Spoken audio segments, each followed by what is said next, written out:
নমস্কার বন্ধুরা, সবাই কেমন আছেন? আজ একটা স্পেশাল আচার নিয়ে চলে এসেছি। এই আচারটা বানিয়ে রাখলে শুধুই বাহানা খুঁজবেন পরোটা বানানোর। এটা আমি বানিয়েছি কাঁচা তেঁতুল আর পাকা লঙ্কা আর রসুন দিয়ে। আপনারা চাইলে কাঁচা লঙ্কা আর পাকা তেঁতুল আর রসুন দিয়েও বানাতে পারেন। আচারটা ঘরে বানিয়ে রাখলে এটা শুধুই রুটি, পরোটা, লুচি খেয়ে নিতে পারবেন। চলুন তাহলে আচারটা বানানো শুরু করি। প্রথমেই আমরা একটু জল গরম করে নিয়েছি, তার মধ্যে দিয়ে দেব কাঁচা তেঁতুলগুলো, দিয়ে 5 মিনিট মতো এটাকে আমরা ফুটিয়ে নেব। দেখুন 5 মিনিট আমরা এটাকে ফুটিয়ে নিয়েছি, তাতেই কিন্তু আমাদের তেঁতুলগুলো দেখুন কেমন ফেটে ফেটে গেছে, তার মানে এটা কিন্তু সম্পূর্ণ সিদ্ধ হয়ে গেছে। তেঁতুলগুলো এবারে আমরা জল থেকে তুলে নেব, তুলে একটা ঝাঁঝরির মধ্যে তুলে নিলাম। এটাকে ঠান্ডা হতে দেবো। এবারে তেঁতুলগুলো যেই ঠান্ডা হয়ে যাবে আমরা এটাকে দেখুন কিভাবে আমি ছাড়িয়ে নিচ্ছি, এইভাবে ঠিক আপনারাও ছাড়িয়ে নেবেন। এটা কিন্তু খুব সহজেই এইভাবে ছাড়িয়ে নেওয়া যায়।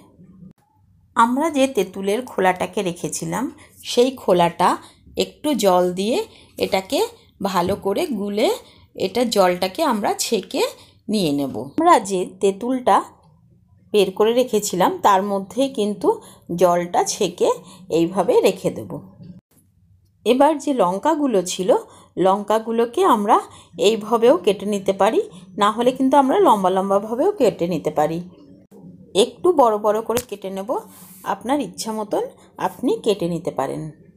সমস্ত লঙ্কাগুলো আমরা কেটে নিয়েছি।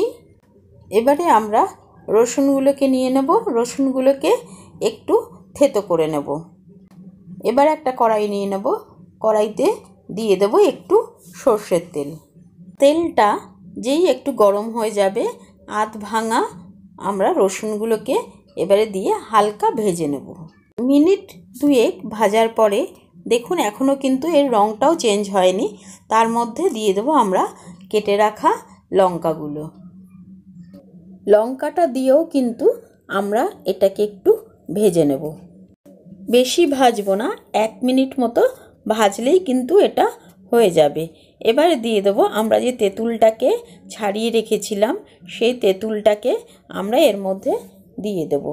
আপনারা চাইলে কিন্তু এটা পাকা তেঁতুল দিয়েও করতে পারেন, সেটাও কিন্তু একই রকম ভালো লাগবে, কোনো অসুবিধা হবে না।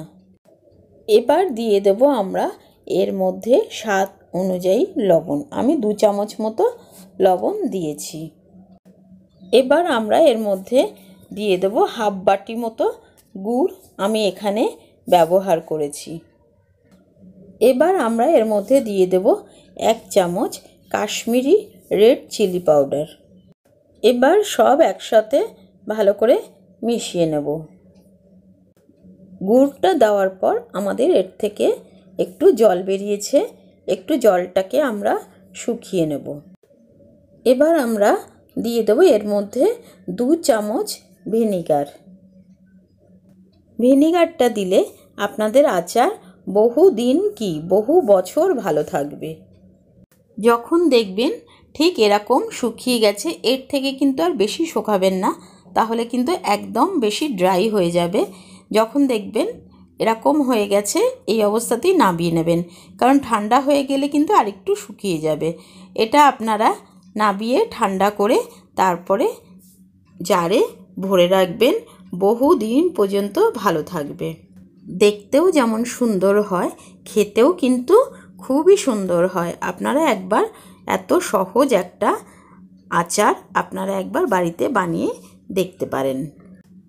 ভিডিওটা দেখার জন্যে অনেক অনেক ধন্যবাদ। সবাই ভালো থাকবেন, সুস্থ থাকবেন, সঙ্গে থাকবেন। নমস্কার।